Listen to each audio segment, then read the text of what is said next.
but um, it's kind of casual, There's no reason for doing anything else. This is just us three here right now. Ian, I know, did you just read the Boys Come First? I I I watched. Oh, I listened to the audiobook about at the start of the month, maybe. But yeah. Okay, Randy, I what about quite literally just finished it 10 minutes ago. you? Okay, that's great. I actually also just finished the book, but I read it on ebook. I read an ebook version of it. And I really enjoyed it. I hope you guys also enjoyed it. I think it kind of called out to me in the when I was looking for books for this book club. So I'm glad it ended up being a really good pick. I really enjoyed it. I thought that, I thought the characters were really complex, and um the way that Aaron Foley, really fleshed out the city of Detroit, I thought was really admirable. And there was so much, history about the city in the book, and um it painted kind of a, I would say, kind of a bleak picture of gentrification. Um I was I think that's probably a realistic, you know, picture of how the Yeah, situation I was should about to go. say. Yeah. I think also I was really happy with you the dynamics in the story. I thought was really interesting how, he took three people that were looking at the gentrification from like a different angle. You had one person who was coming back to the city after having been left for a while. You had this one person who had, kind of risen up in the ranks of the city and was kind of fighting for his place in the city. And then you had this other character, Troy, who was a beneficiary of, maybe some of the gentrification, but was now really against the gentrification and was in a place where he was trying to be a part of the city.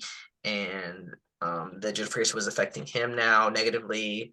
And I just think I've did a little research on Aaron Foley, and I've learned that sort of like gentrification is kind of like his area of expertise with Detroit specifically. Like he's written other books about gentrification. So I think that that's really interesting, and probably why this book is so well fleshed out from that angle. I also thought that it gave me like, like kind of like Sex in the City vibes. It was just like really like it was really funny and enjoyable, really well written. I just really liked it.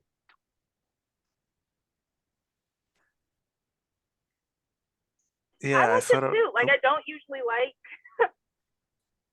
contemporary, Mhm. but I ended up enjoying this a lot. Yeah, I think that contemporary can be quite bleak sometimes, and I think this one tonally was really well balanced, which is usually what I look for in a contemporary book. It's just something that's balanced. It doesn't necessarily have to be like upbeat, like super as upbeat as this one even was, but I think that, you know, balance is always really good to have in a novel. Like it's okay to be like a little more bleak than this one was, but I think you should also have, you know, I think that it's important for the characters to, come through even in that bleakness. And I Like, think have some that's hope. right. And I think that some of the other books I've read this year that were contemporary, more, I mean, probably will be considered a little more literary fiction than this one was. I don't know where this would even fit. I think maybe it's just contemporary. I don't know. Contemporary fiction is not really like literary fiction, but I think they would be more considered contemporary Yeah. fiction. It's more, you know, a little bit more upbeat, I guess, would be the word that we use. What about you, Ian? How'd you feel about it? I don't know. I appreciate it because it was just before I went into Kindred, I was appreciating how sweet the book was. Even though it was discussing things like existential dread, but yeah, um, like. the first character that's introduced. That's basically like, I need to do all of this stuff before I'm 35, or else I'm gonna be a rickety old man. But yeah, I thought Oh yeah, that spoke to I my soul. yeah, I appreciated that. I think that's a universal experience. But yeah, as you were discussing the fleshing out of the actual location, I think that was very helpful, at least for me, because I don't know a damn thing about Detroit. But but yeah, I think he did a good job of making it feel like a real place. But yeah, I also yeah appreciated there was he did a very good job of like really like defining the three characters, and also the person, this isn't necessarily the author, but the person narrating the audiobook I think did a good job of like immediately distinguishing which character he was, which I think would have been very challenging for in such a long form format. The Yeah, voice I think. acting was really good for the audiobook. Like they definitely Oh, felt like distinct. He had different like vocal patterns for different characters. It was fairly good. that's really good because I know that from other audiobooks that I've read this year, like the audio, the performance definitely makes or breaks the experience on the audiobook for a lot of people. So I'm glad that this one is really good. Because when I was reading it, I definitely got that there was they had like each of the characters had such a distinct voice, and I think that that is really good that um, the audiobooks has that same sort of feel. I think it was also interesting that he chose to write all of Remy's stuff from first person, and then Troy Dominic's stuff is written from third person. So in Remy's chapters, everything is like I. So it's kind of like the whole book is like kind of from Remy's perspective, even though And like he's the first character introduced as well, isn't he? This is the um, designer or the advertiser. no, that's Dominic. So Then Dominic is the yeah, first character Oh, introduced. Remy's the property developer. Or Yeah, yeah. what's Remy his Remy is job? the realtor. He's the Mm, realtor. Mr. Detroit, as he is nicknamed in the city, yeah. which I thought was really interesting. I also thought that I don't know, it painted a pretty bleak picture of dating. I was like, wow. Oh, yeah. I was like Oh Um, yeah, no. I was like, dang, it's rough out here. Like they're like nobody really gets kind of like a really happy ending as far as like dating goes. Well, actually, no, that's not true. yeah, Remy and Terrell kind of have a happy ending with but But their like first half was bleak. Like the worst like thing yeah, I've had was ghosting. Like this man had just so many men that are just terrible. yeah. Dominic definitely painted the perspective of dating from Dominic's end is definitely the worst. I don't know. I guess Troy oh, maybe would be debatable. Maybe like Troy also had a really bad because he had kind of like the no good Yeah, boyfriend who, Roderick. yeah, Roderick. I was like, oh, like that's when tough, he tough, tough, tough. when From it like the goes through second he was introduced, when I was just like, oh, you finish your thought. like the second he was introduced, I'm just like, this is too like going for the like quote unquote ideal. Like something's wrong with this dude. Like when you meet like a preacher and they're too preachy, Yeah, that's what he felt like. yeah. The Like vibes are you're just off from the beginning. I feel like definitely with Roderick. And then like you kind of get, and he's really indicative, like you get that guy, and then like you sort of like see them get into like these like really insulated spaces, whether it be like online or in person, and you just kind of like see them like sort of become like this other person than the person that you originally met and like had all this in common with. And I think that that's the, I mean, I don't think I will say this though. I think that at some point, I think Roderick will grow out of the person that he is at this point. I think maybe might take a couple more experiences, but eventually he'll come to his senses. I think that at least from the people that I've known who have gone down those same kind of paths, like originally they come on the other side and they're fine, but Yeah. Like he hopefully, has to, but it's a question of like how many uh, people he's gonna have to essentially hurt before he does come to his senses. yeah, hopefully Troy breaking up with him was enough for him to come out because I do, you know, as much as it was hard for me to like. I think I think the book does a good job of not paying him out to be like this, super villainous person. I think that it's maybe I'm just too I may am just in general too much of a forgiving person, but I think I kind of um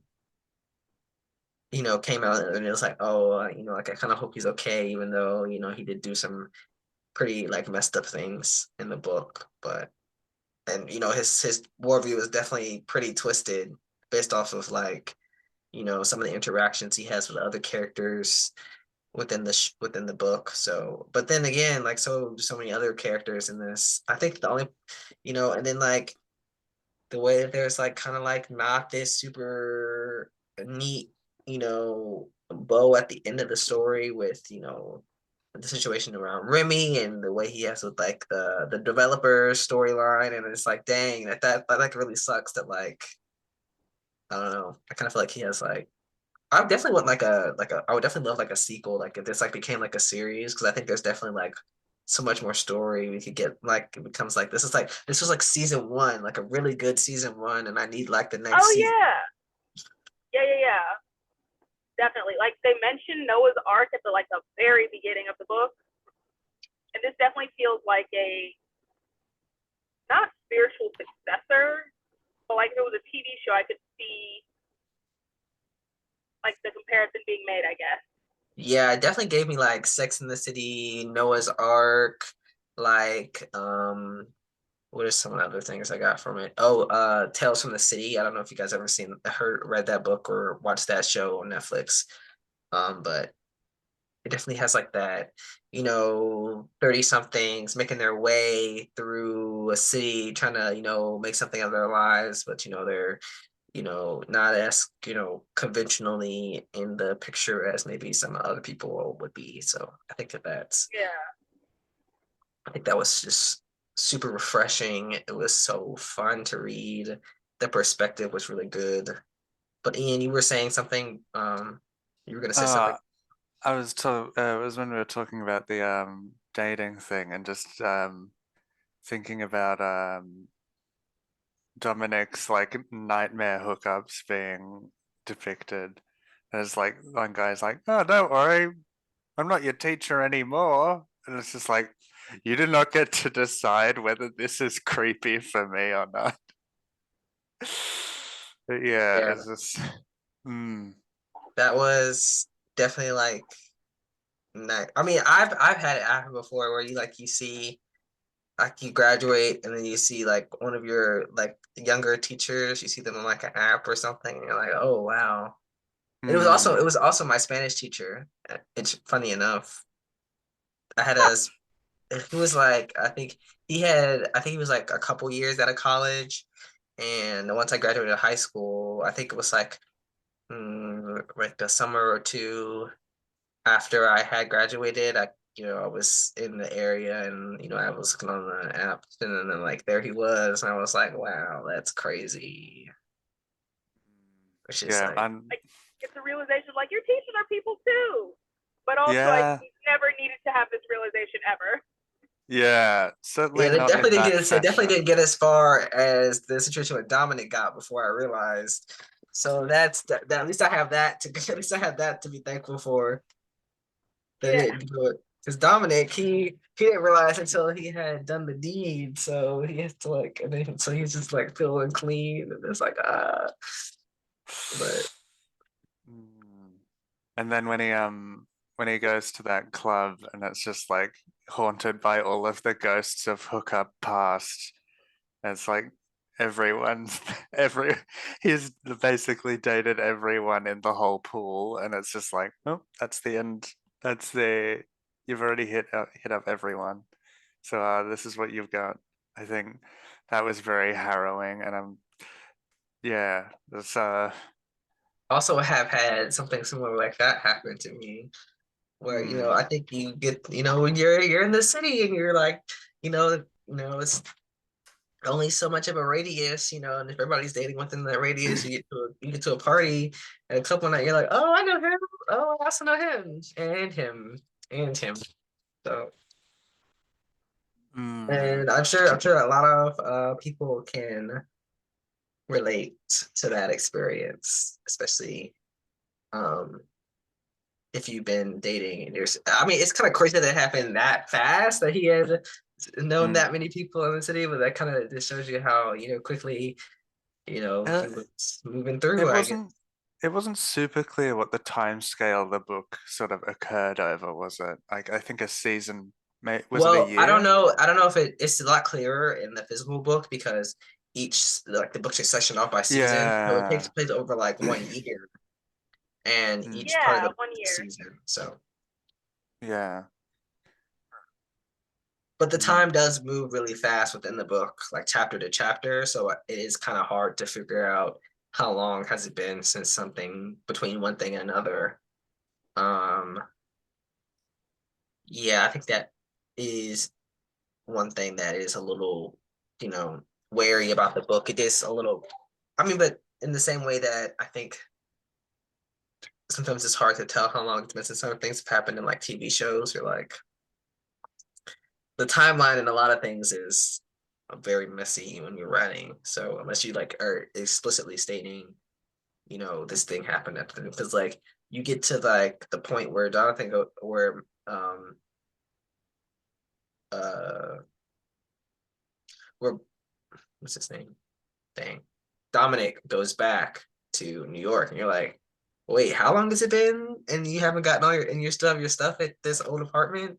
And you guys, Mm. and I guess your lease hasn't gone up yet, and you guys are still at the because how long is your lease? Like that's a little interesting that you know the structure of that situation. And then he like, oh, you haven't talked to your ex-boyfriend in this long, and your stuff, you guys still technically share an apartment or is still on the same lease, and I guess he's I just been think paying rent by himself this whole time. Like that's crazy. he left in a hurry though, didn't he, at the start of the book? He sort of like sprinted Yeah, out of Yeah, like there and then went, "We're not talking." which is kind of yeah, Yeah. like crazy if you completely really think understand, about but he it. did leave like in the middle of the night. Hmm. Yeah, I would not have been able to stay in that apartment either. yeah. I don't. I mean, especially if you're like, you don't have anywhere else to go. And I'm surprised he didn't like go somewhere else in the city. But also, he lost his job, so he had to find another job, and it's like, and then like his Like boyfriend just sometimes you kind of just need your mother.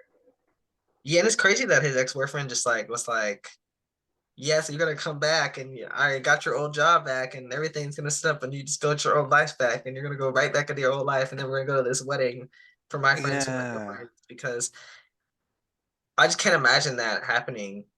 Like Yeah. I think that was the thing he realized though, was that like his boyfriend was super invested in the relationship because it was basically all of his decisions unchallenged in a lot of ways. I think that like the realization he came to was like he didn't really have authorship over anything in the life he had in New York.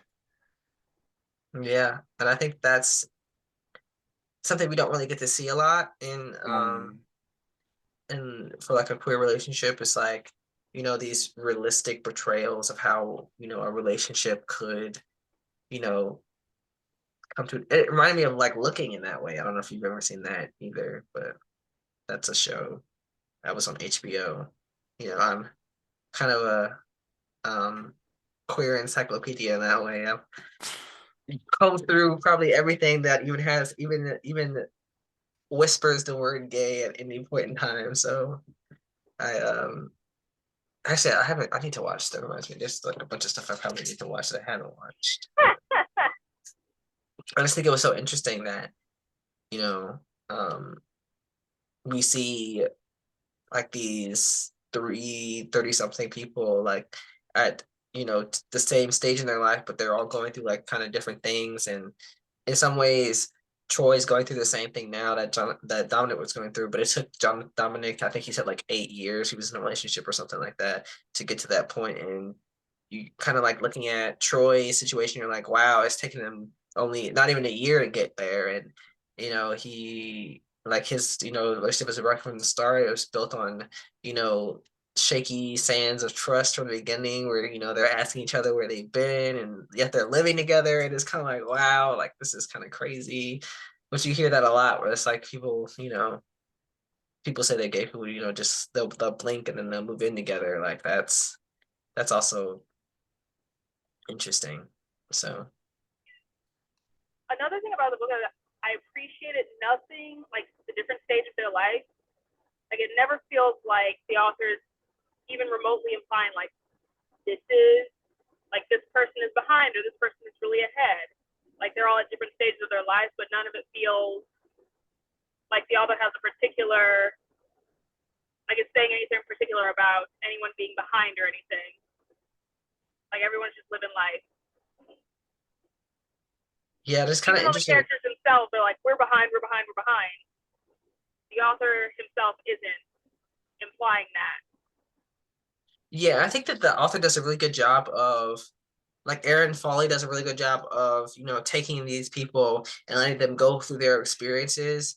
And he's sort of like giving you a commentary on different things, but the characters themselves are not being, preachy or anything about that. Like the story itself is not preachy, but it's sort of letting you like make come to your own realizations about, gentrification and how these different people are playing different roles in it without like saying like, beating you over the head with like, like this thing is bad or that thing is bad. And just giving like a realistic portrayal of different things, like like, or like a realistic portrayal of like hookup culture, or a realistic portrayal of like you know you know different sorts of kinds of relationships and how those different relationships might play out, whether it be like Remy's relationship with Terrell, or Remy's relationship with Roland, or Dominic's relationship with Justin, or you know Tony's relationship with Roderick. So you just have like these different relationships that are portrayed through this book, and it's just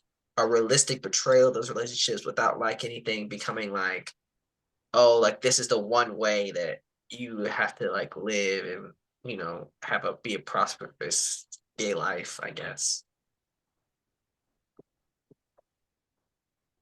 And no like trauma porn as well. Like they'll show the bad sides of something, but like not he's not like gawking at the characters or inviting you to gawk at someone's misfortune.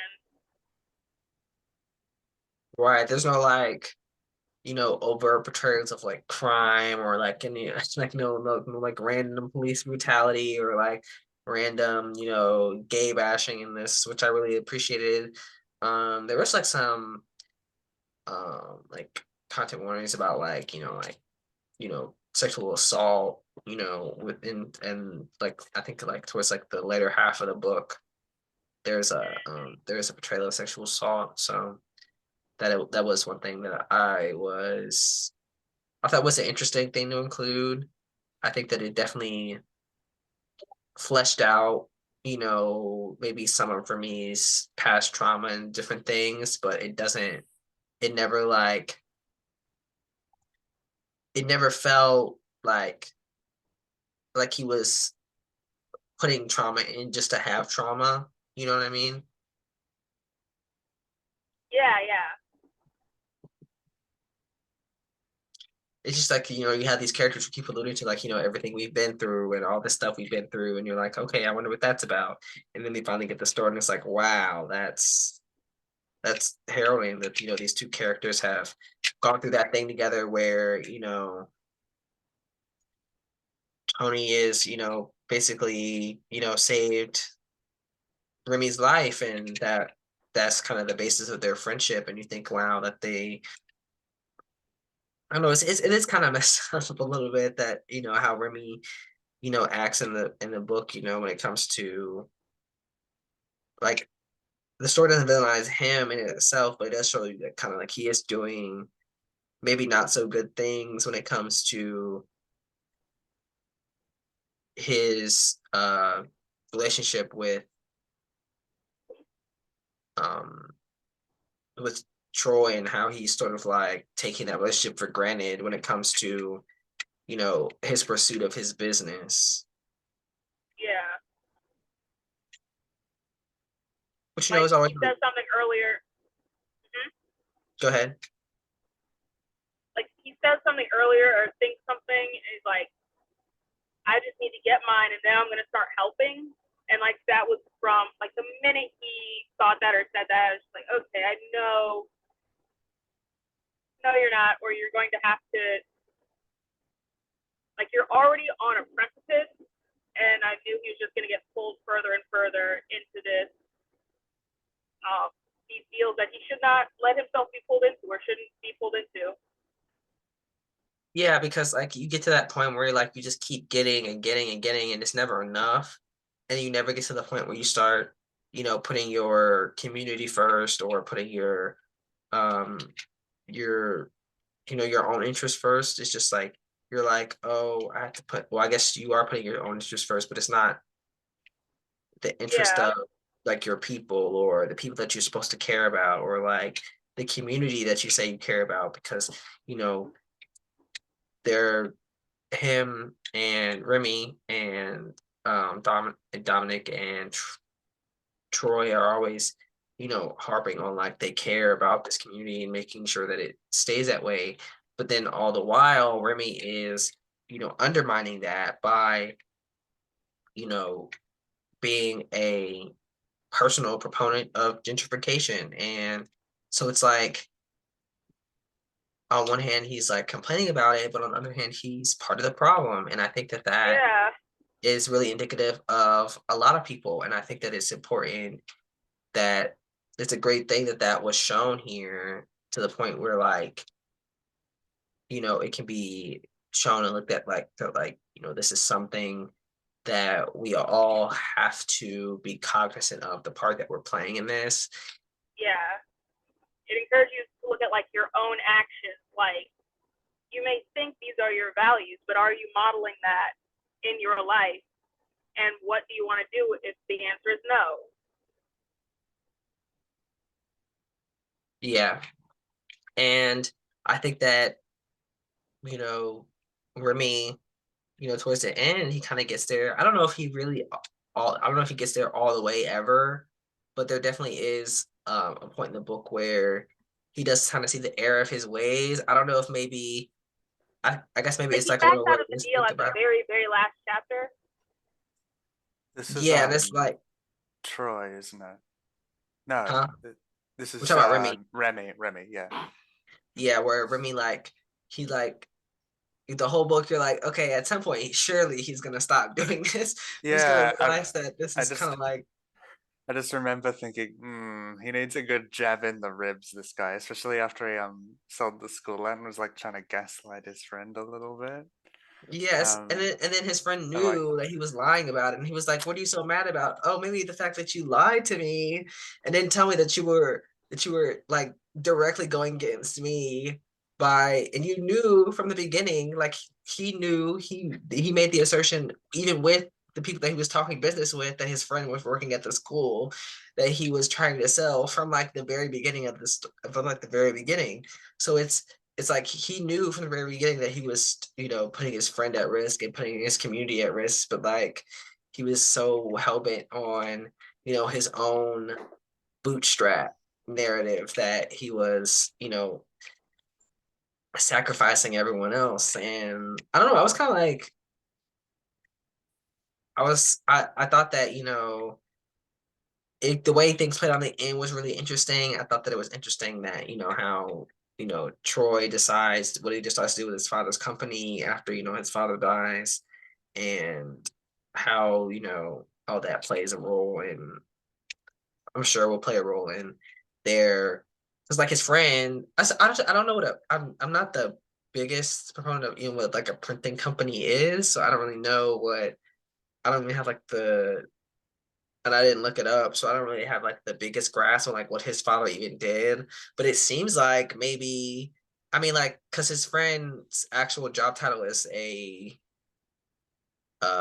copywriter. So I was like, oh, so like copywriter, Um, printing, I don't know. I remember I applied for a few copywriter jobs. Maybe this isn't what, maybe this is why I didn't get them, but I'm pretty sure it's like copywriting is like when you take something, like take a large text and then like shorten it down specifically for advertising. Like you take like a company's interests or something and then make it into something digestible. Like, Okay. yeah, I'm not sure. I imagine, yeah, like I said, I didn't get any of these jobs. So. But yeah, there were some of the things I applied for immediately after I finished graphics design. So, but yeah, Oh, I didn't copy is take them. complete. I stack shelves now. Writing copy is very, like, not very far from graphic design, but you need like a writing base. Like, it's more closer to like if you've gotten like a journalism or a writing degree, it'd be more helpful. Or they look, Mm, yeah, yeah, I like was writing definitely like, copy is like different from like specifically copyright, like you own the thing. It's writing yeah, all the text and stuff and making that text interesting on these different brand stuff. That makes sense. I think it's so it's like a different, so graphic design is like the art part of marketing and copywriting is like the writing part of marketing. mm, Yeah, yeah. Okay. yeah. But like one of the things I did was like typography. So I'm like, you know what? I'm just gonna try and apply for this job and see if I can pretend that I can do it. Yeah, sometimes But sometimes yeah. when you get into college, you gotta fake your way through those first few jobs. You're like, yeah, I totally know how to do that. Yeah, this, and then you're like, I have a degree.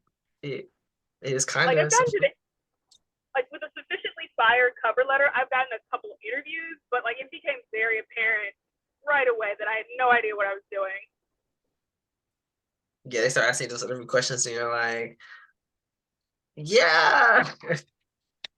You're like thinking you're trying to pick your way through it. So and you're like, Yeah. maybe I don't get this job. Well, I went into graphics design thinking it was illustration and it wasn't. So that was oops. But yeah. But you stuck with it though, so that's good. Yeah. Uh, Hmm. this except reminiscing about maybe some choices we maybe shouldn't have made in the past, but I'm still not really Well, sure what a printing company does. I know that they're like obviously they make like prints, I guess. Like people like they make Like like the large scale, like all the, like depending on what exactly they handle, it'll be like all your flyers, all your brochures. Like on a larger scale, it'll be all your event branding, like the big signs you see outside of cons, like everything like that a brand needs. I know that like if you need like your logo, like logo made napkins or something, or like logo made, thermoses or something, they'll like do that, I guess. it was the last jobs my parents had before they got old was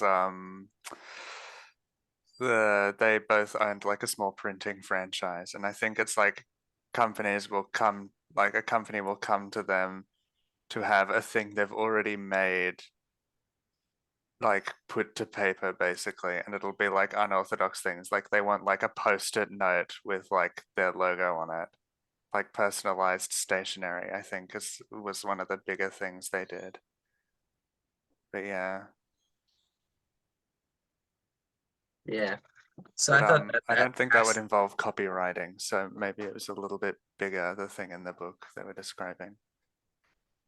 well, copywriting was Dominic's job. Printing Uh, was the company. That's what the company that Troy's dad had was a printing company.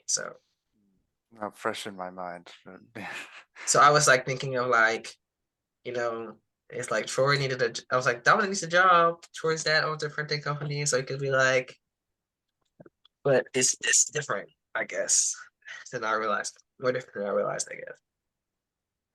that was interesting. Something I was introduced to a lot of things I didn't know about in this book. A lot of stuff about marketing that I had no idea about. So that's always fun to learn things about, jobs that Yeah. you have no idea about. You're like, oh, that's interesting. You know, he, there was all these like words coming out. They would be like Vice, Vox, BuzzFeed. You're like, oh, I know what that thing. I know what those things Yeah, there was are. a lot of like contemporary names and characters getting thrown around, like when Remy is it his little nephew mentions Luna, and I'm just like, Yeah. hey, And then I remembered you posted in the Discord about Stan Luna, and I was like, yeah, I'm I like, was like, this will oh, be that's relevant. Luna. This will be That was relevant later. I thought that was funny. I was like, oh, I Stan Luna. oh Yeah, my and god, I just didn't even remember that. the thing I was just thinking about the Stan Twitter clip of like all the people running in and dancing to it.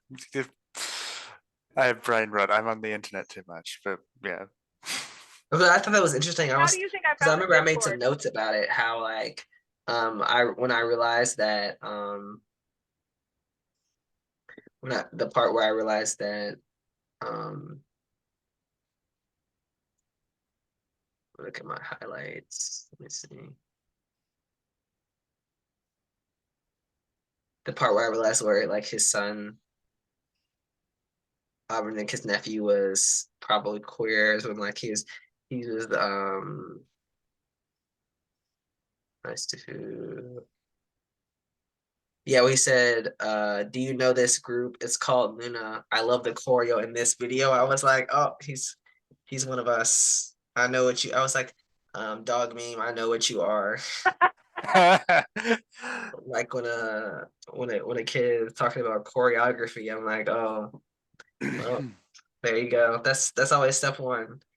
Step one is always loving choreography. And then it just goes from there. That's how it starts. Yeah. It always starts with a girl group. In this case, I have me wondering, like, is that what the kids are going up for these days? The Luna and Yeah, the like K-pop girls. it's a whole thing on Twitter. It's like maybe if you stand Luna, then all of these terrible misfortunes wouldn't have come to you. But yeah. It came from like I know too much, way too much about K-pop, but like that Stan Luna specifically came from when the group was. It seemed like they were about to go under, but they had really good music and their fans like mobilized an entire thing. And it wasn't from them specifically, but everyone seeing them and just associating maybe if you stand Luna without really knowing who that was. Yeah, that's a that's a good victory story, I think. But yeah, but just a strange thing to drop in the middle of the story. I'm just like, you heard of this group called Luna? And I was listening it to in the audio book, and I was literally imagining him texting the name of the band wrong to his friends, and they're like, no, it's Luna. But Yeah, I thought that the texting in this was done really well. The way they, kind of just like talk before he's like, oh, and then he does the same thing with Dua Lipa. He's like Duolingo. He means Dua Lipa, and I'm like, and then they actually reference the songs in the story. And hmm. even though I think the book takes place in like 2020 or 2021, obviously it was released this year, so that's interesting how they the different references that were in the book. It's probably going to end up dating the book at some point, but it was really interesting. It's just so like, you have the what's that song? What was the song they reference? It was the Dua Lipa song. Levitating? Levitating, Uh, yeah. yeah. And it's like, oh, I remember Levitating. That was all over the charts. It was one of the songs back before the baby made an enemy of I mean, of the the gays. public. Yeah. But yeah. Back when the baby was standable and the iconic Dua Lipa album came out. Hmm. which I guess was 2021. Yeah. Must have been, right? Must have been. Anyway, I just thought the book was overall like really funny. Like a lot of the like the little quips, the way the shade goes, and even though it gets kind of vicious at the end with the way they're kind of talking to each other, and you're like, gosh, wow, that's Kurt. Like they were saying they were Yeah. throwing some rough stuff around. Mm. Yeah, it had a nice amount of levity in the right places, I think. Like like all of the nightmare hookups. Like I think it did a decent job of making sure those Like were not. the levity gets you to like let your guard down for like the latter half of the book to hurt all that much more. Yeah, and you're like, Mm, Remy, like you just want Remy to like stop, like you just want to shake him and be like, stop, no, don't yeah. do this. Like when he goes on the trip and he's like, oh, I'm gonna move to London. You're like, no, you're not. You know, Mm, like that's not no, you're happening. not. No, you're not. And that's okay. And she checks his phone and finds out she's. I thought it was crazy that not only was he like, like not only was what's his name, Roland, I think The his name is. Roland. British Jamaican Yeah, guy. yeah. Not only was Roland like messing with other guys, but he was engaged and he went on the trip. Like, what does that say about him? Like, that's crazy that he. Yeah, like you don't even get into that, but like that whole you don't know how much the person is engaged to knows about whether he's like just going Yeah, or around like how wrecking maybe homes left, right, and center. they're in an open relationship, but then you have to realize that like that means that you know you can't have, or definitely that Remy can't have the kind of relationship that Remy wants. I mean, you can definitely have some sort of relationship with him, I'm sure, but Mm. not the kind of relationship that Remy wants. And it also kind of challenges like this idea about like, And the fact that what are kind of he doesn't relationships. inform Remy at all. Yeah, like it's kind of it's pretty shady, pretty shady. It's okay to have those situations, but you always need to be like honest about it. I feel like personally, like this, Yeah. Mm. because he made it seem like he was single, but he's definitely not single, at least. And the Like, fact that he's sort of like throwing him crumbs while he's not in the city as well, I and then think. like also like promising him, like he's always like saying like, oh, you need to come back to London, and come back to Yeah, London, come back to London you for should come what? overseas with me. I think that's Like that's crazy. And then kind like of fucked if he up. would have like went to London, he would have been stuck in London, and he probably would have found out in London, and then he'd be stuck in Mm. London, and I then think I've had friends where that's happened too, I think. Where they've gone overseas and then the person that they went overseas for is just like, "Oh, I'm not that interested anymore. Oh my Sorry about the money you coughed up for the plane ticket. Whoops." that's And crazy. then yeah. This is not in Troye Sivan's Blue Neighborhood. You don't want to be traveling overseas for a single person unless it's like something that's been going on for ages and you're absolutely clear on the details. This is not the dream that Tumblr promised us. uh, Have y'all read All Boys Aren't Blue as well? Yeah, I have. I didn't get around to that one. I was like, I'll read 2 out of 3, and then yeah, Well, Fair that one's enough. an audiobook Same as too. me. It's just pretty short. Yeah. Like I read All Boys Aren't Blue and Boys Come First, but I did not get past the first chapter of Kindred. yeah. I didn't think I was going to be able to handle Kindred, but having it be a show and the commitment of needing to acquire knowledge of what happens in a Hulu show on the continent of Australia was a lot of investment. So I stuck through with it. But yeah.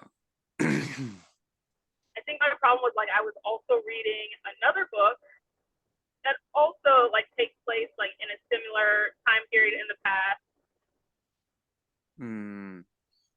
It sort of like gets to be a bit too much. Yeah.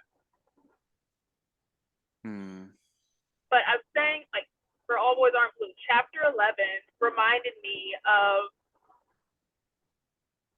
George M. Johnson's like points about like Black boys and crying and grief. Like I don't know what connections I want to make with that, but it's like Dominic just breaking down but being unable to cry over losing his life, like really hit in that context of like reading All Boys Aren't Blue. Yeah, it's also like to get more into All Boys in Blue, the dynamics of like, growing up. Even though like George and Johnson's his where he grew up is like different than where the story, like he grew up in like a different sort of environment. And this is not really about this book is not really about growing up. It's more about like adult life, but you can definitely see how like somebody like this could be like a natural progression of somebody like George Johnson like would. These books fit together really well. Yeah, that wasn't even intentional, but they do really fit really well. They both talk about like they both find a really good way to talk about the struggles of queer life without it becoming like this like quote like torture porn or whatever. Even though there's definitely the book All Boys in Blue there's definitely a lot of heavier stuff in there.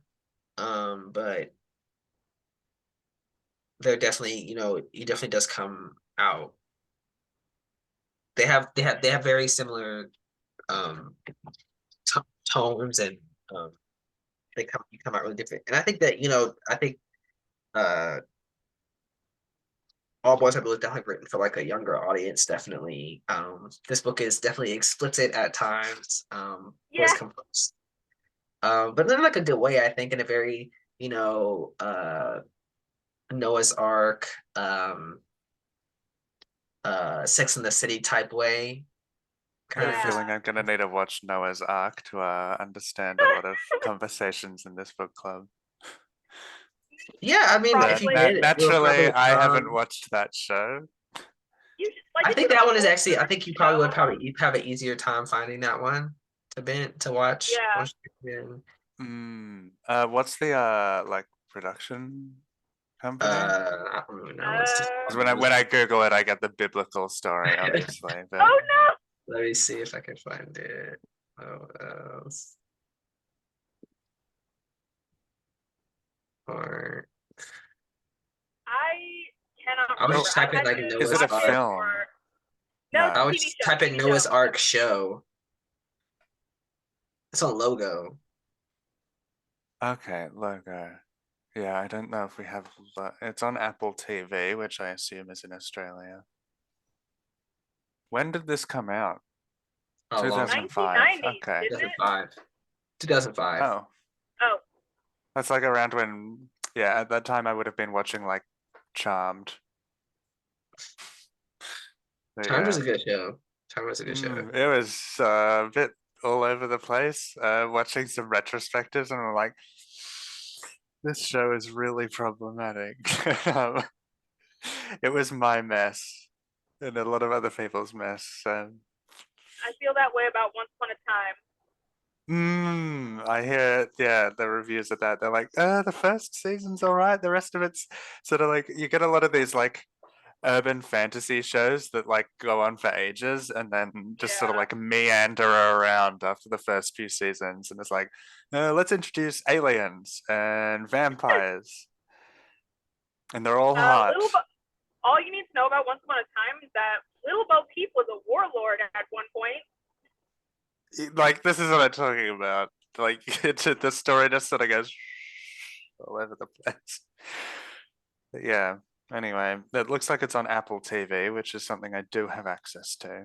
I think I suspect Kindred would have been easier to access as well if I didn't need to do it so immediately.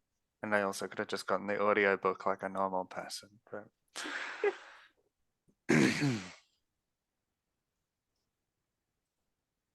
it's kind of expensive though. So I could have swore it was like available on last season. But yeah, they reference Noah's Ark a lot in Boys Come First as well. Well, it's very it's a pivotal cultural moment for this Yeah. Yeah. generation, so I can understand why they reference it so much. It's not necessarily that, like, you should watch it, but it's not that you Yeah. need to watch it to get specific stuff. It's just most Black creatives are We're going to have, impacted by it. It's yeah, what do they call it? A seminal text. yeah. Yeah, It's like some how, yeah, definitely like, some. most, it's like how most Black women in, like, sci-fi fantasy creative spaces or creative TV shows will reference Michelle Nicole specifically as their inspiration, as their guiding star. Like, Could there's you nothing like write that name in text in the text chat? Oh, Uhura from Star Trek. Ahura. It's Yeah, Uh, from Star Trek. You yeah. know, Like, they'll I reference did, her as like, oh, I saw her, and I know I can do this, that, and the third in the sci-fi fantasy space. Like, it's like um, that with Noah's Ark, or at least I imagine. yeah, you should check out All With Boys on Blue. It's short. The audio is only like the audio is like less than 6 hours. 5 hours. So yeah, it's like 5 hours of change. You can speed Yeah. through hmm. it. That's I like you play could all probably my listen to it while audiobooks. you work. Yeah, I play all my Hmm. audiobooks on like 1.5 speed, so I got through it in no time. Yes, and also like I don't know if you used a free trial for Boys Comes First, but you can use like a there's also if I don't know if you used Audible, but there's also like Barnes and Noble. They have a um an audiobook thing, so you can do 2 free trials. It's great to get all of your free trials. Yeah. Yeah.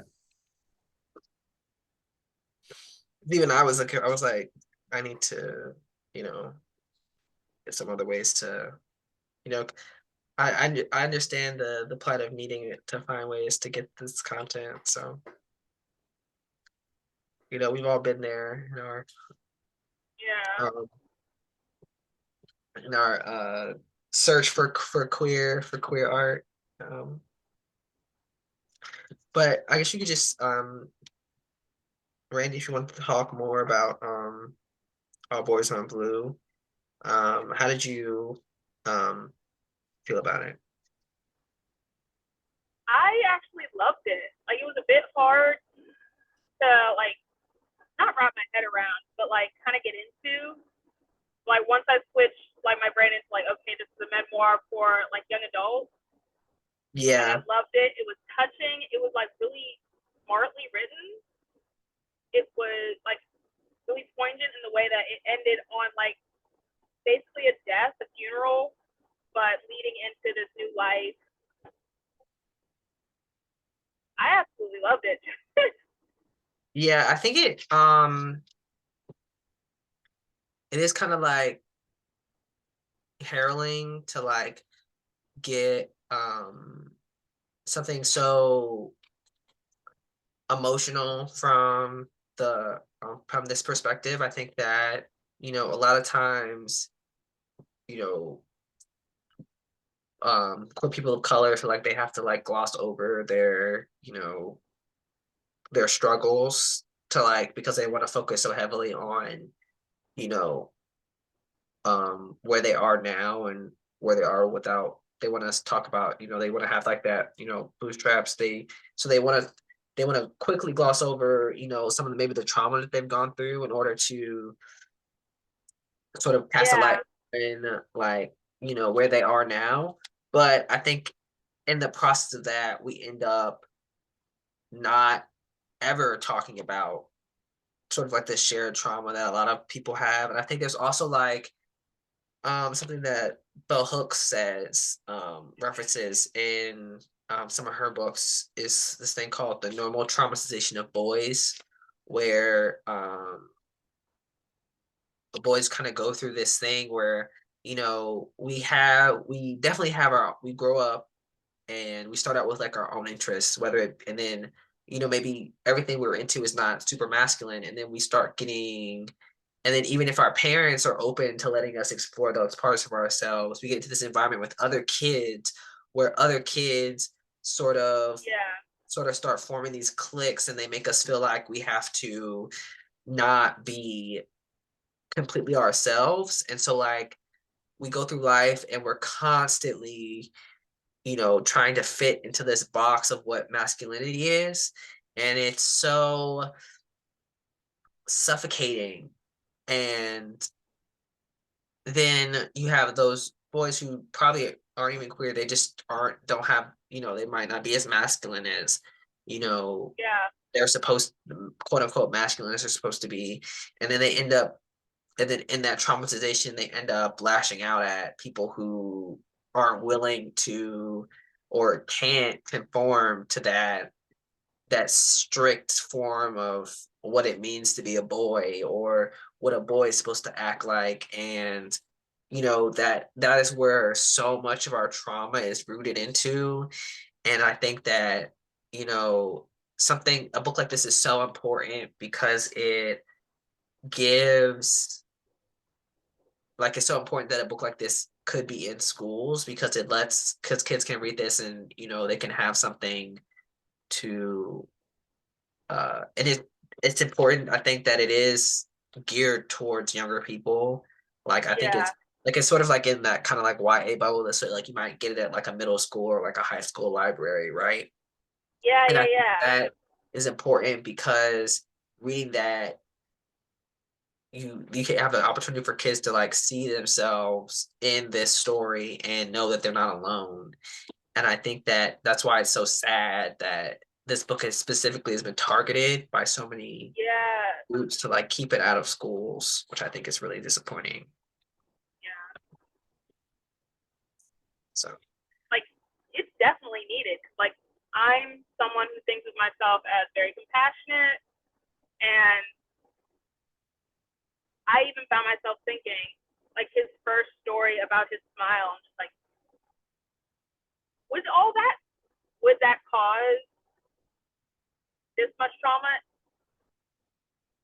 And like immediately, yes, of course. If it was like a young girl that got her like jaw shattered, got teeth knocked out, of course it would. And like just it's definitely needed, like in the context of like young black queer boys, like even for people who think they don't need that. yeah, and I think he does. I think there's so many important messages in this book about how you know you can lose, like so much gets lost in that trauma, and it's important to not forget those names. Like he talks about losing a trans friend of his, and Uh, um, you know, his cousin. yeah, and it's I know so many people, especially right now, who have stories like that of losing people like that, and it's just so important that you know this exists and that this message is out there, and that and while it might not be, it is geared toward a YA audience, so I think that that's something that you know is something that maybe people should keep in mind when they go out to get it, because it is a little bit, if you don't know that going in, it can be a little, you'd be like, oh, okay. And then but once you realize that, so everything sort of like kind of falls into place. Yeah.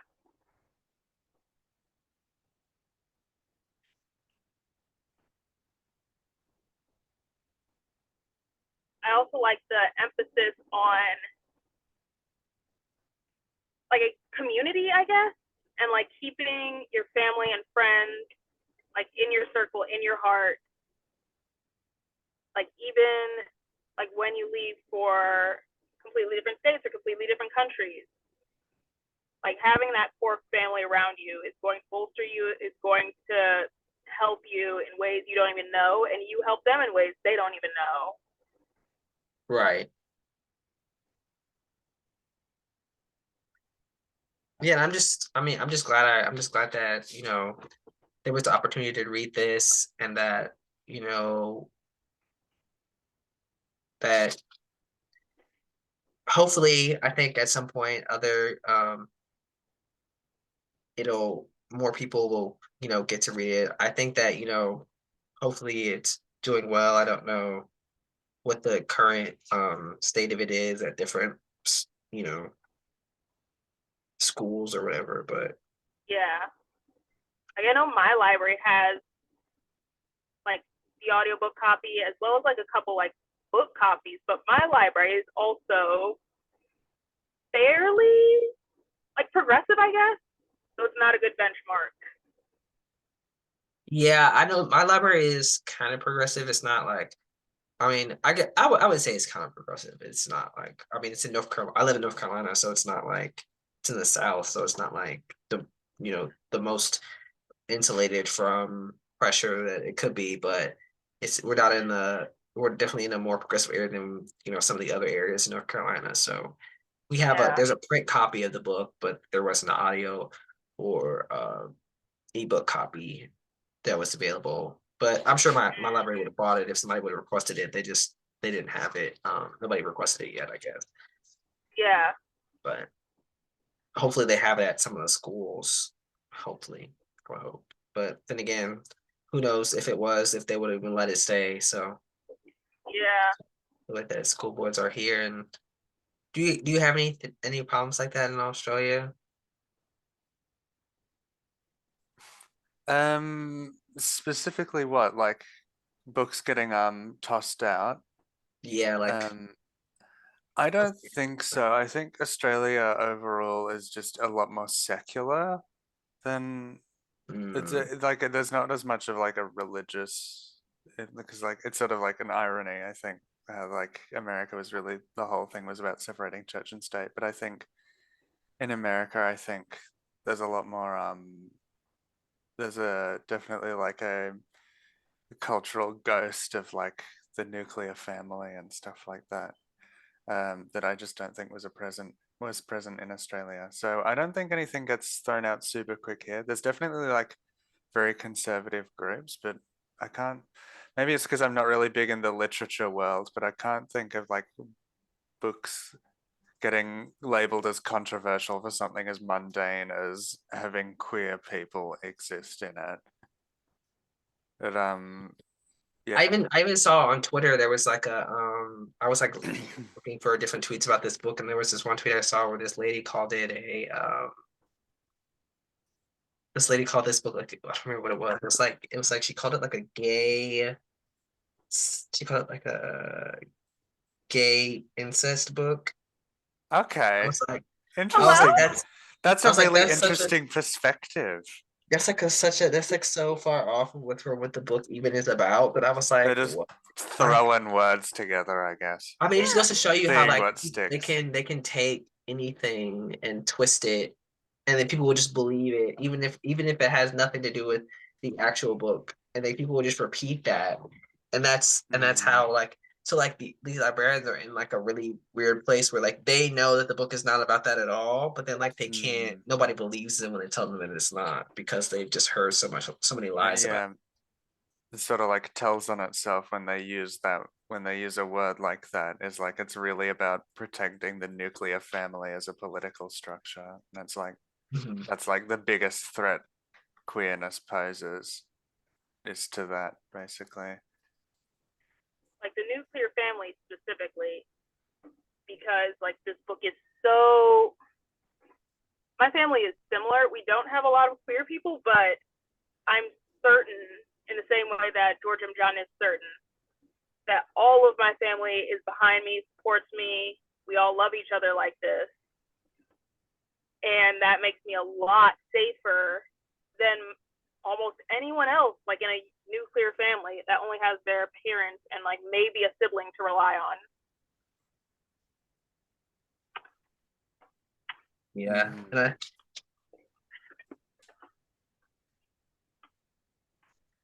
and I think that, you know, like Jordan Belson says, there's definitely like a fear sometimes when we talk about these things that it can be like, quote unquote too heavy.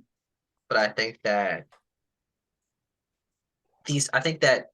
I mean there are straight books about these topics and everything, and I think that is important that there's also queer books about these topics and that queer people are centered in these stories. So I think that I'm glad that he wrote this. I'm glad that it exists, and I think that it'll help people no matter even on this, even if it has to be on a diminished scale because of the state of this country. I think that I'm glad that it exists.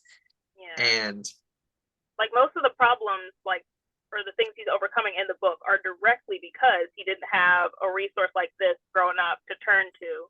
Like, is this right? What is, like, what's happening? How do I do this? How do I exist as a Black queer person? yeah, and I think I'm glad. I mean, I was lucky enough that I was sort of secluded from some of these things, but I definitely have some experiences that are extremely similar to some of the things that he goes through in this. So I think, was there any part that specifically stood out to you in the book?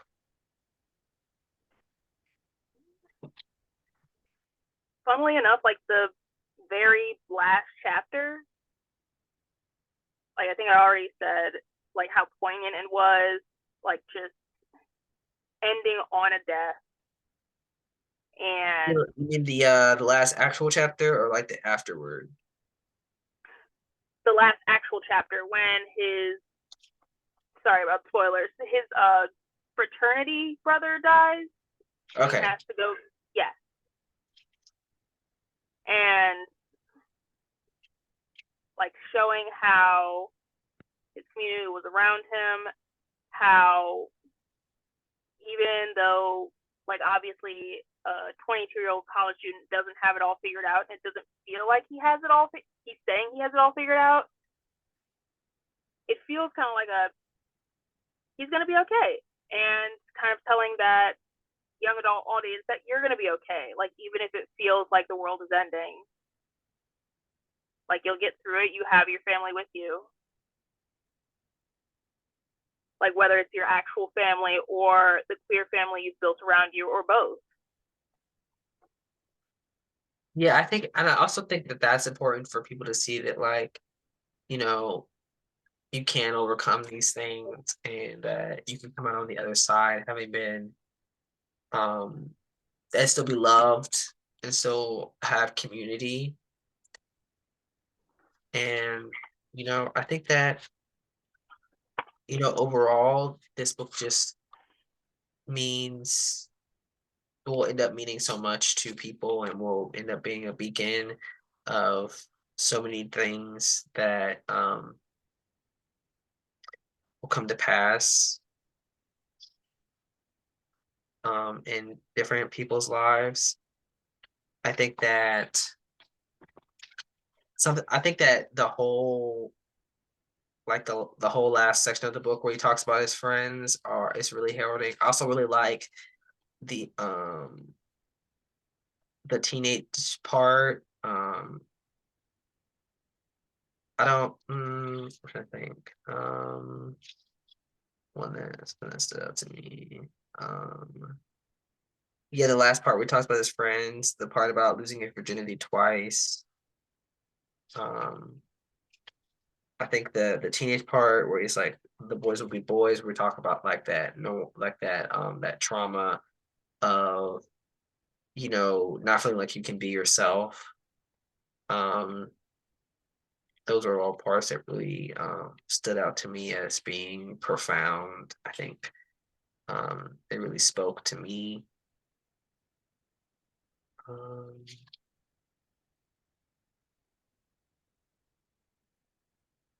I think overall I really like George M. Johnson's writing style here. I think he has a really even though it is YA and it's not supposed to be too literary, I guess would be a word for it.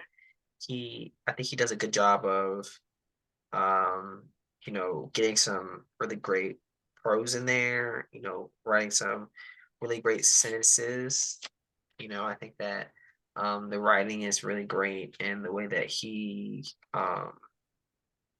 the way that he finds a way to convey message in these memoirs,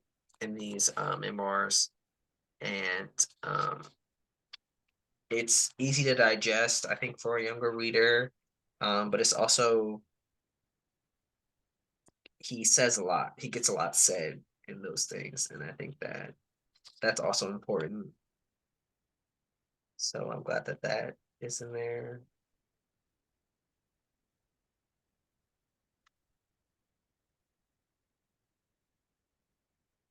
Um, so what else about us?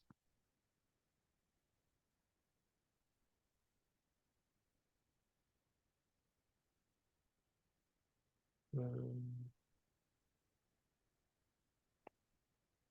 I think the we you know as I think there's so much he talks about grief so much in this. I think that that's probably something that a lot of people don't um that I don't see a lot of talk about that he talks about here. I mean, a lot of this is not just about him, it's about, other people that he has, like Randy was saying that what she was reading, that, those are some of the parts that really stuck out to her, was, how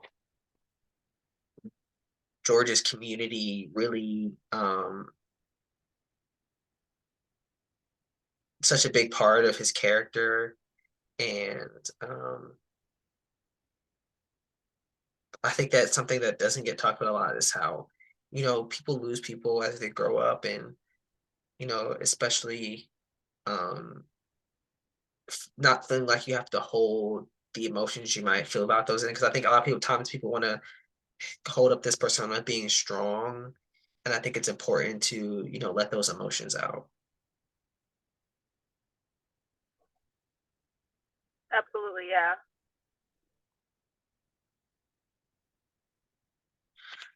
But Yeah. so yeah, so I think Conveniently, that go ahead. conveniently, I have arrived home like right at this moment. So Great. I'm going Well, to. I think, yeah, so I think overall, I think that this is a really All Boys Are Blue is a really great read.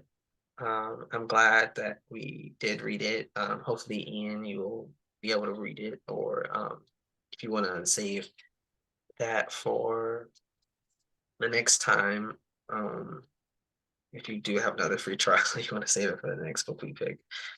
Um, on that topic, I will post the polls for the next book. If you guys have any suggestions, please put them in the Discord. I have some um other ones that I will put if nobody has any other suggestions. I have some other books that I have picked out to put in there.